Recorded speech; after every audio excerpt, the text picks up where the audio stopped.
It was the winter of 2023, when everyone called me a pompous, unhelpful nit, and it didn't occur to me to mind.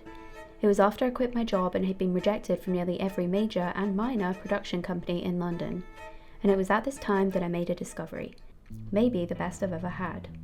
After the first screening of Julia Ducournau's first film, Raw, ambulances had to be called because it made people physically sick. And when Titane exploded onto the scene during the 2022 Cannes Film Festival, the reaction wasn't much different. People said it was disgusting, obscene. Why would anyone watch a film where someone has sex with a car? Dirty Dancing came out more than 30 years earlier, and on the outside appears to be nothing more than a good chick flick. From the iconic dance sequences to the perfect needle drops and electric chemistry between the lead actors, it has a back catalogue of perfect moments that has quite rightly earned its place as one of the best romance films ever made. But after looking more closely, you realise that it's grappling with some very weighty themes and ideas that were quite controversial at the time of its release, such as class privilege, abortion, sexuality, and gender expression. And even though some of these subjects weren't addressed in an explicit way, the film still faced backlash, with the film sponsor Clearasil even pulling out of the sponsorship deal when producers didn't cut the abortion storyline. Dirty Dancing seems tame compared to Julia Ducournau's work, and unless you have an aversion to intimacy like myself, there's nothing in it that could make you physically ill. But after rewatching both films one rainy weekend, it suddenly hit me. They have a lot more in common than a couple of dance sequences. Although Dirty Dancing came out in the 80s and explores these ideas in a more quiet, understated way, there are many direct comparisons with the unflinching portrayal of these themes in Titane.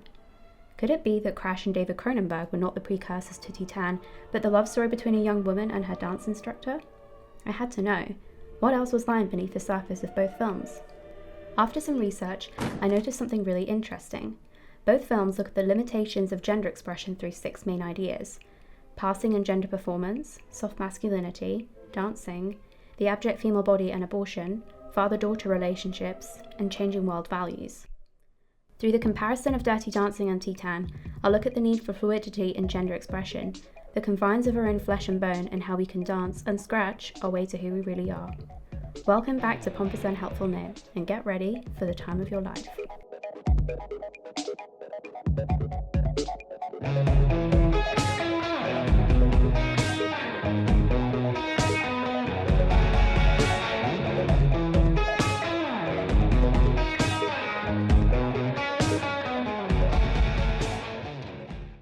When first looking at the 2 main characters in Dirty Dancing and Titane, Baby and Alexia, they have nothing in common. One is a 17-year-old girl who dreams of joining the Peace Corps and studying the economics of underdeveloped countries. The other is a murderous psychopath who has sex with cars. Get you a girl that can do both, right? But something they both have in common is that they live between 2 worlds, the world of the masculine and feminine, not quite meeting the expectations for either and living somewhere in between. When we first meet Baby, otherwise known as Frances, we learn that she is interested in politics and doesn't care about the way she looks. She has frizzy hair, and her sister Lisa makes continuous remarks on how she could look so pretty if she tried. The idea of the feminine ideal is immediately contrasted between Baby and Lisa. Her sister is, and I say this in massive air quotes, a stereotypical typical girl. She likes clothes, makeup, dancing, shopping, and boys. But Baby doesn't care about any of these things, and seems to view herself as slightly superior for not sharing these interests. She's favoured by her father for having interests outside of things that are seen as stereotypically feminine, and he proudly tells everyone that she's going to save the world. All of this puts Baby in the category of other. In Titane, we are immediately thrown into this sexy underground world where we see Alexia and many other women dancing half naked on top of cars. Now, Alexia clearly loves cars and dancing with/on them, but it is ultimately a job where she needs to make money and is performing for men. It is by conforming to the sexualized female image and accessing a more feminine side of herself that she can appeal to the male gaze and thrive in this environment. However, we find out that this isn't her preferred everyday way of expressing herself. When occupying other spaces, she has a more masculine presence, and through subtle moments such as the showering scene where we see she has hairy armpits and the more androgynous clothes she wears when she's not working, we see that she only conforms to the stereotypical female image when she's working or with cars. Both characters are motivated by interests that are typically seen as masculine, which adds a duality to their gender expression. Baby loves politics and economics, and Alexia loves cars. Baby's interests give her intellectual power, and Alexia's gives her sexual and we assume financial power. This is also funny because cars quite literally help you move between spaces, and it helps Alexia occupy different gendered spaces. However, even though both characters share similar ways of expressing themselves, their circumstances for doing this are very different. Baby lives between both worlds, but not by choice. There's an expectation placed on her that she cannot care about politics and economics because she's a woman. You're going to major in English? and from the start she is painted as different for doing so. I would argue that she hasn't had the chance to explore her sexual identity because of the fact that she's treated as a lesser woman for having masculine interests. It was and still is difficult to be seen as someone who has intellectual worth whilst also being attractive.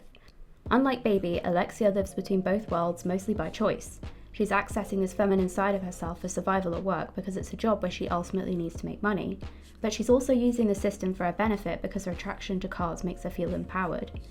Although she has to compromise on who she's doing this for because it's a largely male audience, she almost seems unaware of the eyes on her, dancing as if she's alone and still maintaining some sexual power. At the end of the day, it still leads us back to the idea of whether this kind of work is actually empowering. We know this environment isn't always safe because we see Justine being groped and, spoiler alert, Alexia being attacked by one of her fans. But it brings us back to this feeling of limitation, because even if Alexia is choosing to perform in this space, it is still created and tailored to the needs of men. In their eyes, what's the difference between seeing a woman forced to perform and one who does it of her own free will? Can it be empowering when the oppressor is still viewing it in the same way? So even though Alexia is choosing to be a part of this space in one way, there is still another part of her that is trapped by the feminist subcontext. Our appearance has become one of the main signifiers of our identity, but the aspects of our physical appearance that are not within our control are also used by others to find out who we are, regardless of whether or not this is a true representation of us. At the start of Titane, we see the characters being trapped by their own image, controlled by expectations from the people around them, desperately trying to contort and manipulate themselves to fit into boxes that don't serve them. Vincent uses steroids to stay strong. Alexia isn't accepted as herself and is an outcast for not fitting into the feminine ideal. But when she starts pretending to be a man in order to pass as Vincent's son, it's through this performance that she unlocks something new.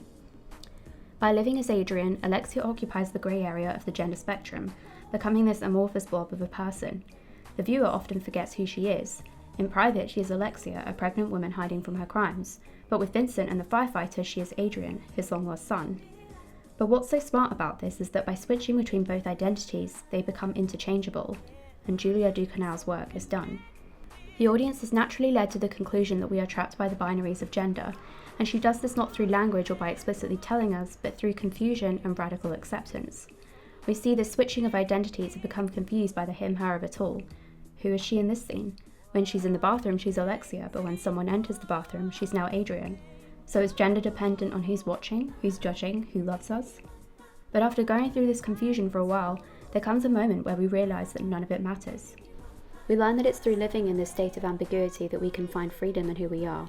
Freedom to explore every corner and hidden part of ourselves. Parts of ourselves that often stay hidden because they're trapped by things beyond our control. Both characters are somewhat successfully passing. They are mostly accepted on the outside for how they look, but by not conforming to other aspects of gender expectations, they are seen as outcasts. The other characters are threatened by their seemingly careless fluidity and lack of desire to fit in, and attempt to confine them to new labels. She's just a tomboy, she's different because of the accident, or she's not like Lisa, but she is going to change the world one day. They're trying to live authentically within the conditions that are placed on their existence, something that we also see reflected in the male characters, although in a slightly different way. And with that, this leads us on to our next chapter. I've got you under my skin.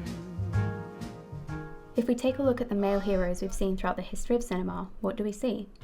We see invulnerability, strength, power, dominance, being motivated by work, irresistible to women, and in general, this heightened sense of manliness. However, the arc for a lot of these characters ends up with them becoming softer, I would say better, men. The last James Bond film ends with him becoming a father and choosing his family over himself, realising that he lacked fulfillment in his life because he never shared true intimacy with anyone. The Incredibles ends with Mr. Incredible accepting help from his family and admitting to his insecurities. In The Sound of Music, once the dad confronts his feelings over his wife's death, he transforms in every area of his life. But, in recent times, there have been displays of what is now known as soft masculinity. I would say this includes Pedrick from The Banshees of Inisherin. You used to be nice! That Italian guy from season 2 of White Lotus, Timothy Chalamet in nearly everything apart from The King, and Johnny from Dirty Dancing. So what is soft masculinity? No, it's not when a boy wears a knitted jumper. Soft masculinity is when someone defies gender stereotypes through their appearance, attitude, and interests, the pillars of masculinity that have typically defined men. However, there are some characters that conform to these masculine ideals whilst also displaying this softer masculinity.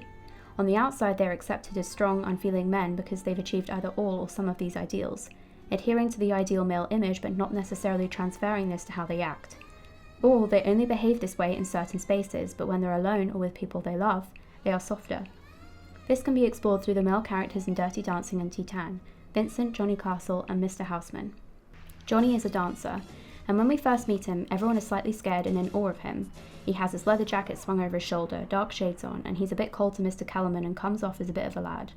Being a dancer is a job that's not really deemed as being manly or acceptable, and due to this judgment for having an unconventional job, Johnny relies on his appearance to appear more quote-unquote manly. He's also from a working-class background, something that affects his social position, especially at the resort, because most of the guests and employees are very rich. When Baby first meets Johnny, he comes across as a bit mysterious and hardened. However, we see a glimpse of his true self when he is around Penny and the other dancers. He's warmer and we can tell that everyone likes him. But because Baby is part of the same social group as the other guests, it takes a little while for him to warm up to her. But when the two of them start dancing together, we see a different side to him. As Baby and Johnny fall in love, we start to see Johnny for who he really is, without the facades and false displays of a man who doesn't care or feel. We see that he's sensitive, kind, empathetic, and quite insecure. His experiences have made him doubt his worth, and he puts himself down as being no good because he doesn't come from money. He has a fight with Robbie and cries afterwards. He tells Baby how he felt used by the wealthy women at the resort who would pay him for sex. He tries to make changes for the other dancers at the resort, which are mocked and dismissed by the rich men who run the place. Baby's father also assumes the worst of him because he's from a working-class background. When we see Johnny's true self, we see that he has this all-rounded vision of what men can be, but we only see him displaying the softer masculinity around Baby, someone who encourages him to be his true self. Mr. Houseman is a doctor and is staying at the resort because he helped the manager, Mr. Kellerman, when he had some health issues. He's in a different position to Johnny because he has money, power, and is highly respected. But Mr. Houseman is really a gentle giant, and when Baby confronts him later on in the film about his prejudice towards Johnny and his coldness towards her since having sex, we see him break down and cry. As well as this, he's also unafraid of admitting that he was wrong, and he tells Johnny that he was wrong to judge him. Despite appearing to conform to every male standard, we see that this isn't his natural way of expressing himself, and deep down, he feels just as much as the next person. Like, he's just always in his own world. He really quiet for real unless he know you. He's funny as hell, though. Like Johnny and Mr. Houseman, Vincent is a tender person, but his expression is restricted by the hypermasculine qualities needed for his work because he's a chief firefighter. Firefighting has typically been a very hypermasculine field of work, and Vincent has to conform to these standards in order to assert power over and earn respect from his colleagues, people who revere him and put him on this godlike pedestal. However, through his relationship with Adrian, we see that he's a really affectionate, nurturing, and loving person, a side of him that is usually stifled. There are many visual pointers to his performance, such as the red strip of carpet running through his house that looks like the carpet at movie premieres, and the pink design of his bathroom, contrasting the brutality of the routines he has to maintain his physique and the softness of his inner world and true self. There's also the thematic importance of the fact that they are firefighters. Fire is this natural, raging thing, reiterating this theme of gender and how constructs of the world that are seen as natural and normal are harmful and limiting, but just like fire, they can be destroyed. The other firefighters that work with Vincent are similar in their performance of gender, but show some other side effects when maintaining this facade, namely being homophobia. One of the firefighters, Rianne, figures out that Alexia isn't really Adrian after seeing Alexia's wanted poster and noticing that they look very similar. However, he confronts Alexia and says, "Can't you feel the energy between you and me?" and asks her to leave. What's funny about this is that he isn't concerned about her potentially being a serial killer, he's frightened because he feels something for someone dressing as a man. The idea of being gay is more terrifying than the idea of living with a murderer. The same goes for the other firefighters, who make continuous jokes about Adrian's appearance, mocking him for looking more feminine and making derogatory comments about him looking gay. It's funny because the interactions between the firefighters are actually very homoerotic, and we see this with many of the jobs that require hypermasculine energy. This type of energy isn't sustainable, which means that there needs to be some kind of release and counterweight within the job. Take rugby, for example. This process of a build-up and release of masculine energy is embedded in the sport. So you have people running around a field, but then it's regularly broken up with all the players wrestling and kind of hugging each other. Same with these high-pressure investment banking or stock market jobs. People spend all day shouting at each other in loud rooms trying to earn ridiculous amounts of money, and what do they do at the end of the day? They're all at the pub blowing off steam. The men in both films display this radical level of vulnerability around the people they love that we don't often see. We've seen men in film go on this journey to becoming more honest and open people, but in Titane and Dirty Dancing, the male characters are this way from the start. but they're limited to where they can express this. They conform to every physical standard of the time and also in how they act around other men, but in the privacy of quiet spaces and with people they love, we see that their true selves are suppressed by this unfeeling framework of expression. They are kind and loving people that feel a lot, unable to share these qualities that we need so desperately with the world. However, there is one way that they can defy these standards, and that is through dance.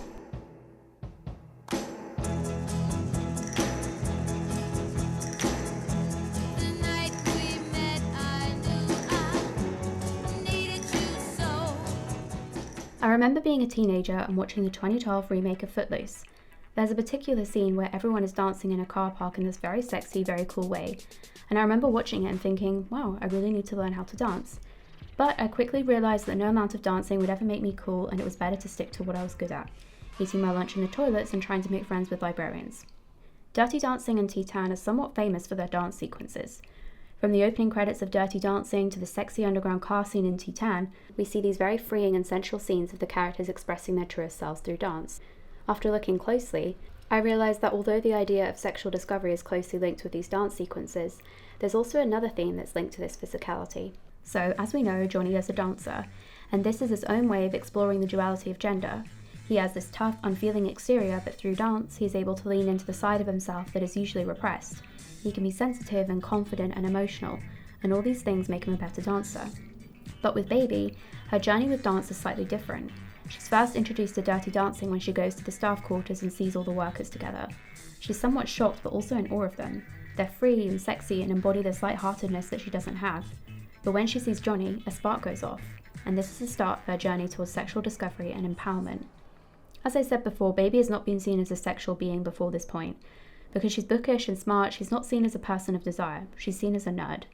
So when she starts dancing with Johnny for the performance at the hotel, it's very unfamiliar territory for her because it's something that's focused around physicality and your body, something that she hasn't previously had much attention on. When Baby first starts practicing with Johnny, we have this gorgeous montage of her. She not only explores dance, but also explores womanhood and ownership over her body.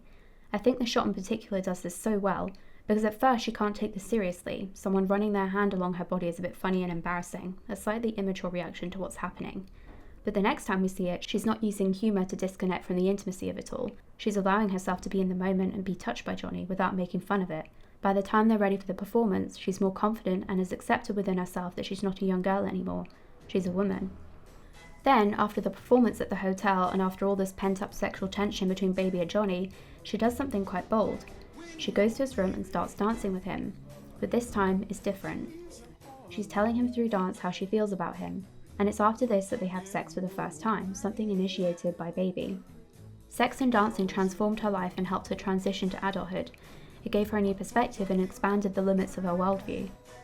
At the start of the film, she's quite naive, unaware of her privilege, and looks down on aspects of femininity that she'd detached herself from. But through a relationship with Johnny, she realises that it's through action that she can use her privilege and make the world a better place, and that she doesn't need to be restricted to one aspect of femininity. Dancing plays a similar but slightly different role in Titane. For Alexia, dancing is also linked to sex and self-discovery and allows her to access these different facets of her gender identity.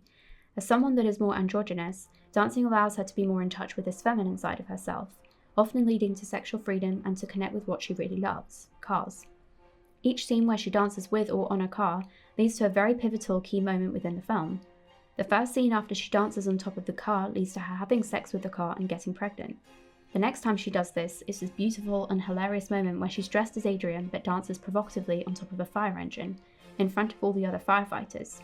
After being in touch with her masculine side for so long, this is such a lovely moment where she reconnects with her sexuality and other aspects of her identity that have been repressed. It is after this that we see another sex scene with a car, and then she gives birth. The car she has sex with at the start of the film has flames painted onto the side, and it's no coincidence that the next car she has sex with is a fire truck, which quite literally has flames along its side. However, there is also another physical act that we see from Alexia that explores the idea of self-discovery. When I first watched Raw and then Titane, I immediately thought, what's with all the scratching? Until it hit me. Both films share this idea of people becoming who they really are, who they're meant to be. And with both characters, it's this very visceral and physical process, afflicted with things that cause them to scratch at their skin. They are quite literally trying to scratch their way to who they really are, peeling back the skin to their truest, rawest selves. There are quite a few references to this. In the scene where Alexia nearly runs away from Vincent and gets on a bus, we hear her uncomfortably listening to some men who heckle another girl and make crude sexual comments about holes. This comes back later on when she starts going into labour. She quite literally gives herself a new hole after she scratches too hard, finally reaching her core. Dancing has a slightly different meaning for Vincent and the other firefighters. Like I talked about in the previous chapter, dancing is one of the freest forms of expression and authenticity, and Vincent and the firefighters use dance as a way of releasing this build-up of masculine energy. The sheer force of their job means they have to find ways of releasing this in order for it to be sustainable and healthy, and so we get these beautiful scenes of all these men dancing together. Again, it's also very homoerotic, because each scene is washed in pink light, and all the bodies are packed very close together, and they're making eye contact with each other as they do so. It's also funny that there's a poster of a naked woman on the wall, showing the way their expression is teetering on the edge of both the masculine and feminine. They're being affectionate with each other, but they also have to affirm themselves with the idea that they're straight. The dance scene towards the end of the film is interesting because it's tainted with more aggression. They start out dancing, but the dance slowly turns into a fight, this macho tussle as they all wrestle and move with each other. But it's still quite sexual because it feels like that playground fighting when boys hurt girls they have a crush on. It's all just an excuse to be touched. They have the capacity for both sides of expression, but they're so limited in the ways they think is appropriate to express this.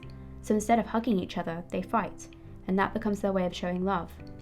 Julia Ducournau said of this scene, "This desire to blend in or to belong is something that I see as quite violent. This is not a positive to me. Belonging is never a positive in my mind, for the identity or the psyche. That's why it's so physical and so aggressive." Their environment encourages this hyper-masculine way of living, but they are all trying to break free.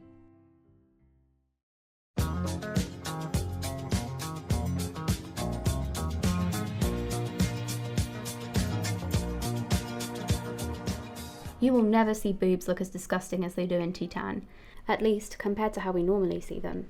It's one of those films you feel compelled to watch through your fingers. We see Alexia pregnant, binding her body until it's red and bruised. We see car oil leaking from inside her. We see her break her own nose to hide from the police, and it's all very hard to watch. In Titane, we are lured into the film with this all too familiar hypersexual imagery of women.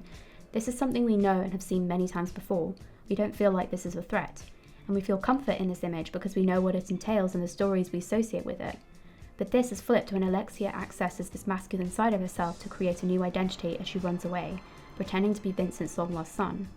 And when she crosses to the other side, this image that we're so used to seeing is used against us as we start to see what is known as the abject body.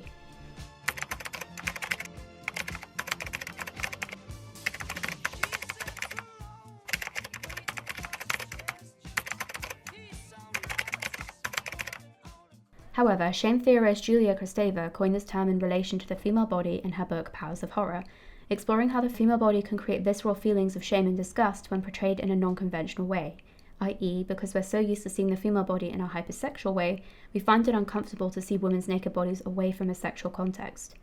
Titane shows the female body as this ugly thing that we don't want to look at. We can hardly keep our eyes on her because it's so abject. But what's interesting about this is that it's partly a result of pregnancy, reaffirming that our bodies do have this capacity to create new life, and it isn't supposed to be sexy and desirable. Our reproductive abilities are often used against us, used to define our life's purpose and our bodies, yet our whole identity and being is still sexualized, even as mothers. It's the whole whore Madonna complex. You have to be a million conflicting multitudes of identity that are impossible to keep up with, but ultimately you will be treated the same regardless. Alexia's pregnancy disrupts the performance of gender and our perception of women's bodies, using her reproductive abilities to trick and disgust the audience. It's saying, okay, so you want sexy? We'll give you hot girls, dancing, on cars, with no clothes on. But then, Alexia gets pregnant and we see this thing that we force on so many women, something everyone tells us we should want, except it's disgusting. This familiar body we've seen before that we all thought was sexy is now grotesque and hard to look at. But this is what we wanted, right? This is what we demand from women, but now it's making us uncomfortable to look at her, even though we're seeing the very thing that supposedly defines our life's purpose and is the most natural thing in the world. Titane uses the abject body to pit the audience's own assumptions and ideas against them. We start by seeing the epitome of the male fantasy, and then Julia Ducournau punishes the audience for enjoying this image even slightly. If you can enjoy the sight of this male fantasy, then we're going to force you to see another one. Now, I'm not saying that women having children is entirely a male fantasy. Obviously, you can choose to have kids and that can be your decision and a really wonderful thing. But there is so much pressure from men for women to have kids. They desperately want us to be these baby machines, but to have no part in protecting the mother, child, or being involved in the pregnancy and nurturing of new life in any way. And Titane is saying, fuck you, if you're going to force me into this box, then you're going to witness all sides of it, even the ugly side. I like to think that this scene alone is punishment for all the men that would wait outside whilst their wives were giving birth. This one's for you. However, in Dirty Dancing we see the idea of the abject body in reverse. Baby starts off in baggy, loose-fitting clothes. She's emphasised for the lack of effort in her appearance and teased for not trying to look pretty. For the 80s, this was more in the abject territory. A woman that was educated and cared more for learning than she did about the way she looked? Abject. But as soon as she becomes more educated and learns about sex and injustice, we see her growing into her sexual self. She starts to become more confident in different types of clothes and being less afraid of her body. I think this shot in particular perfectly encapsulates this, as she's wearing shorts and a bodysuit as she's dancing on the steps, and she looks around before putting on makeup and continuing dancing. She becomes in touch with her sexuality, and this gives her a new kind of power.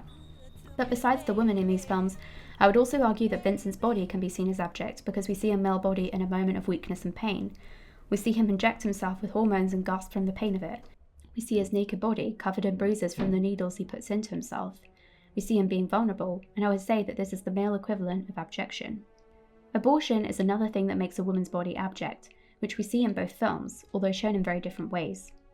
I really cannot think of another film from the same time as Dirty Dancing that revolved or even mentioned a woman having an abortion, and the whole plot of Dirty Dancing hinges on the fact that Baby and Johnny start dancing together because she has to take Penny's place while she's having an abortion. Without this central thing, we would have no film. Johnny and Baby would have no reason to be dancing together. And what's even better than this is that the abortion is her choice and it's a positive thing. She's happy about this decision because she's a dancer and cannot be pregnant at this point in her career. This was groundbreaking at the time of its release, even though the way the characters talk about it in the movie is still quite vague and non-direct. They talk about paying a doctor for someone to take care of it, and we don't actually see the procedure itself.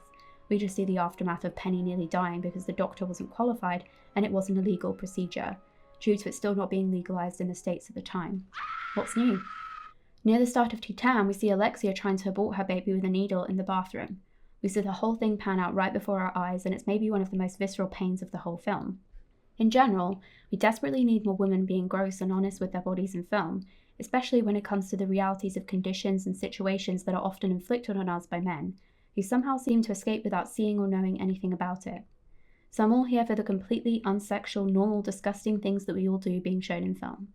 I think it's lovely.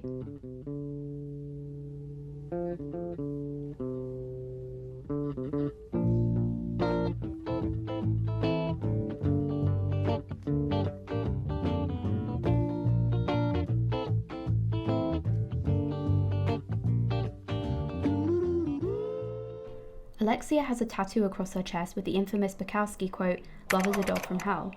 And from the beginning, we get the sense that her experience of love has been painful and mostly conditional. The film opens with Alexia in the car with her dad, kicking the back seat and being generally annoying, but nothing out of the ordinary for a kid. And as her dad loses his temper, he loses control of the wheel and they get into a horrible accident, resulting in Alexia needing brain surgery and having a titanium plate fitted on the side of her skull. After moving back to present-day times, not much has changed. We never see her father make direct eye contact with Alexia. He always avoids her gaze and they have very few interactions with each other. When she complains about having a sore stomach and her mum asks him to check it, we actually see him roll his eyes as he does it. When I first watched it, I thought, well, maybe he knows she's a killer. It seems as if he has an idea of who she really is. But from the opening scene, we get the feeling that he didn't like her even as a child. He is inherently uncomfortable with who she is and always has been. Which raises the question, has she ever been accepted by her father? And this is what creates the central conflict of the movie. Can Alexia be loved for who she really is? Vincent is nothing like Alexia's real father. He is patient, kind, and affectionate. At times, we almost feel uncomfortable by the kind of affection he's showing to his son. I would often find myself holding my breath because I wasn't sure if it was going to cross a line. And it gets very close.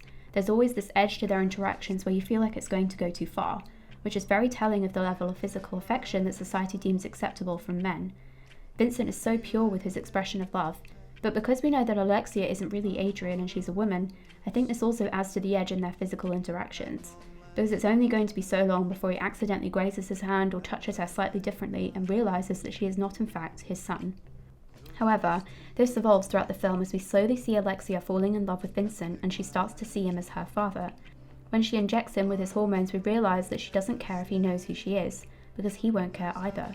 He's just happy to have someone to love, but only within the territory of familial love. This changes when she kisses him on the mouth and he freezes. He's paralysed with shock but then pushes her away. But also at this moment she goes into labour and he's faced with a choice. Does he help her? Or does he leave her in the knowledge that she is truly just a stranger?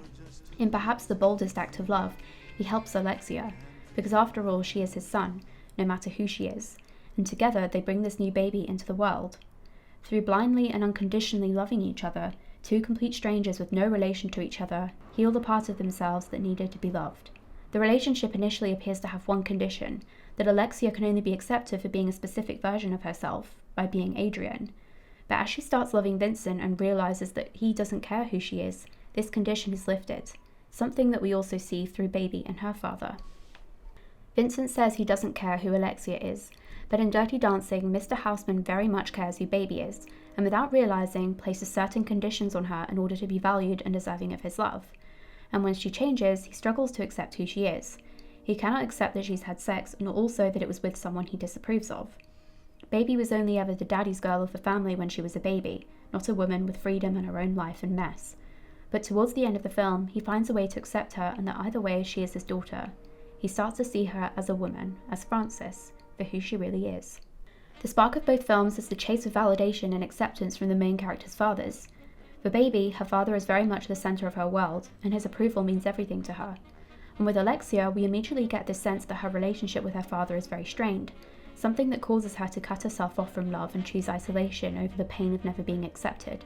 But through romantic and familial love, Frances and Alexia strengthen and heal their paternal relationships, not settling for less affection and fulfillment, ending up with great relationships with their fathers.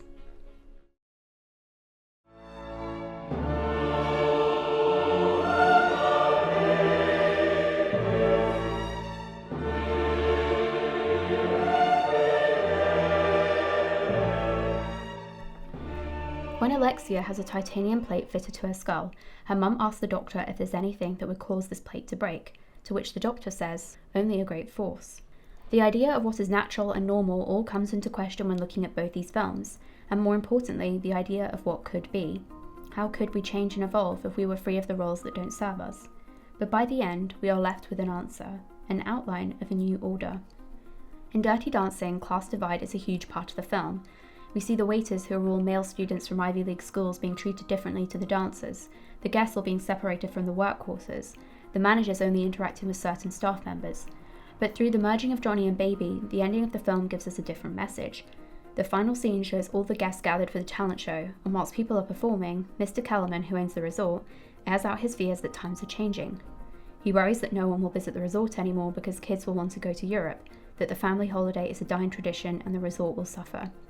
Then, just when it feels like the bleakest ending to any romance film ever made, Johnny shows up at the last minute. We get the infamous nobody puts baby in a corner line, and the two of them dance together in front of everyone. And as they do this, everyone joins in. All the guests, waiters, dancers, managers, and hotel staff. It's this huge class-defying dance, a symbol of the ending of an era, but also the emergence of a new time. One where there is space for more expression, for people to coexist despite their differences and be themselves outside of the ways they've been told is allowed. Titane, in its own way, has a similar ending. It shows Alexia giving birth, not to anything we've seen before, but to a baby made of flesh and metal. There's a huge amount of religious symbolism in Titane, but particularly this idea of the chosen son and sacrificial love.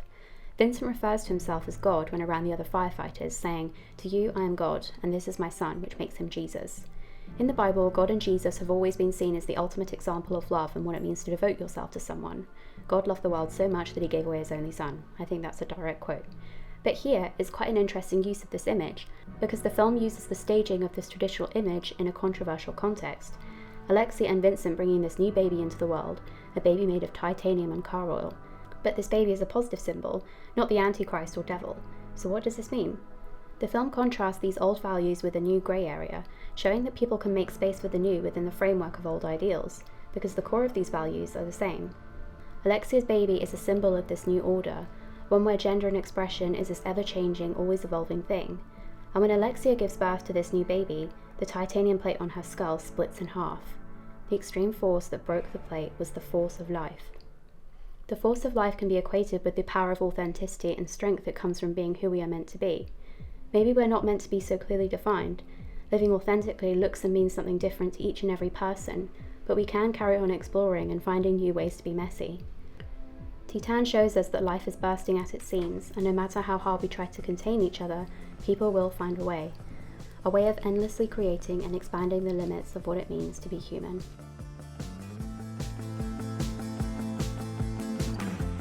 When I couldn't see you for the wall, what was that you said?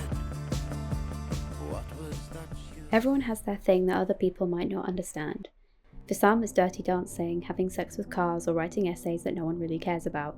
And in Dirty Dancing and Titane, we see people who are outcasts, people who make others uncomfortable just by being themselves. The main characters in both films have their sense of self obliterated by people who don't understand or accept them.